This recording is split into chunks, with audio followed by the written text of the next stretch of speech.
Before the 2026 FIFA World Cup, thousands of European football fans thought they already knew what America was all about.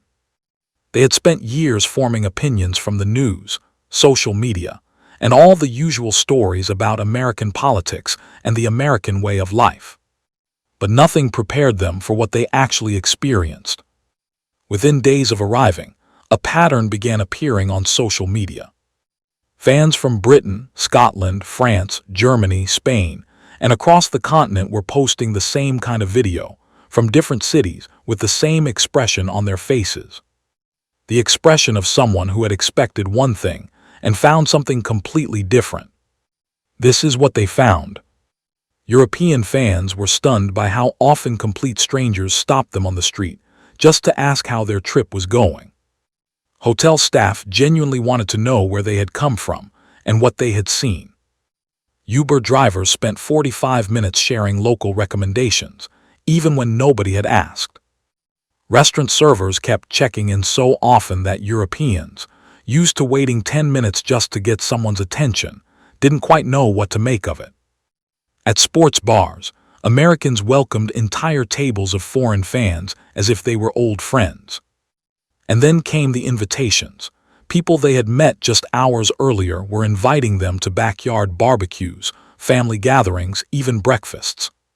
For many European visitors, it was a level of openness and hospitality they simply hadn't expected.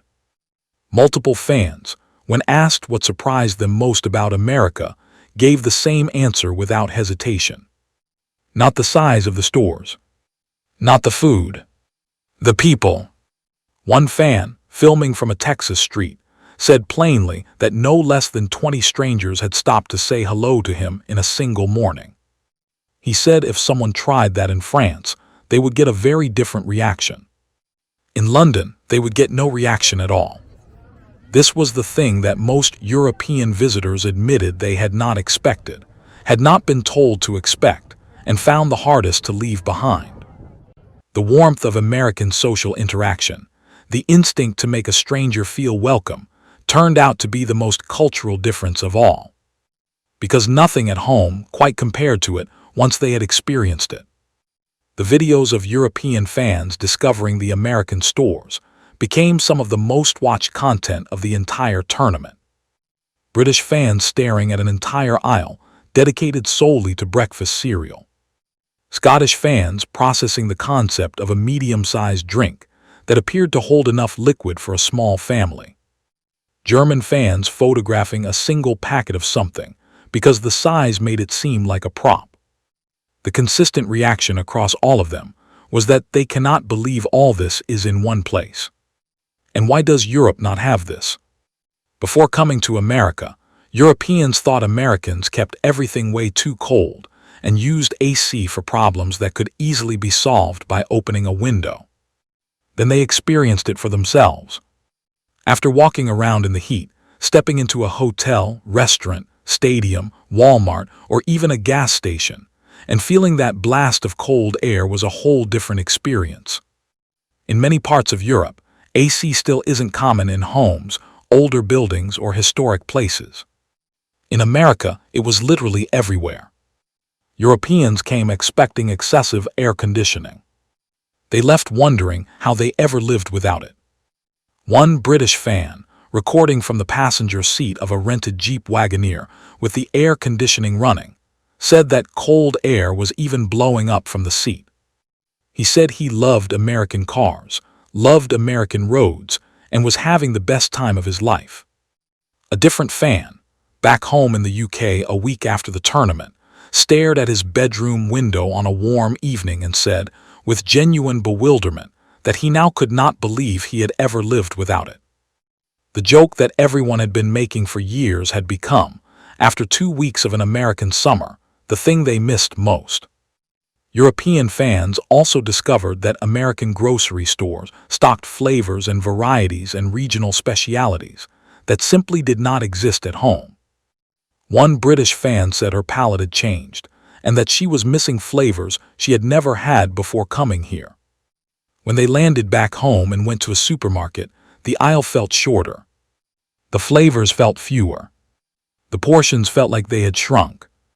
The fan went on to say that they now completely understood why Americans did not travel internationally. Driving from Dallas to San Antonio revealed a landscape completely different from the Texas they had arrived in. Going from Boston to Florida felt like changing countries. Going to a German-founded town outside San Antonio, or discovering a water park where country music played all day and Coca-Cola was free with entry, or watching the sun set over the Gulf Coast, all within one country, all reachable by road, all completely different from each other. Another category of videos absolutely blew up, becoming some of the most watched travel content of the summer. Fans who had spent weeks in America boarded their return flights and landed to discover that something had changed. Multiple fans posted videos from their hometowns saying variations of the same thing. They had not had a single nice conversation in 48 hours. Nobody walking around had a smile on their face. The energy felt flat. One fan said they had tried their American habit of smiling and saying hi to the person behind the coffee counter and had been looked at as if they were unwell. Another said they had woken up in their own bedroom and for a genuine moment not known where they were because it did not feel like home.